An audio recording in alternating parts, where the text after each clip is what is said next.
Преку организиран систем за осигурување земјоделски површини, државата ќе се обиде да ги намали трошоците за обештетување. Иако се субвенционираат полиси за осигурување на посевите од временски непогоди, се уште е мал бројот на земјоделци кои ја користат таа можност. За обештетување од невреме државата годишно во просек исплаќа по околу 3,5 милиони евра.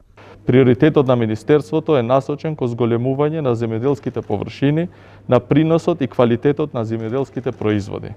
Тоа значи и поголеми приходи во сите семејства кои се занимаваат со земјоделско производство. Нашата политика е насочена кон создавање на производи со повисока додадена вредност кои ќе бидат извозно ориентирани.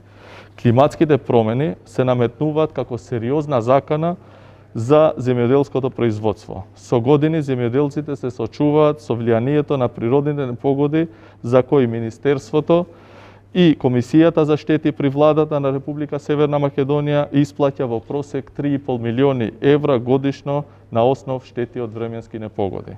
Токму затоа решивме дека е време да воспоставиме организиран систем на земјоделско осигурување во нашата земја.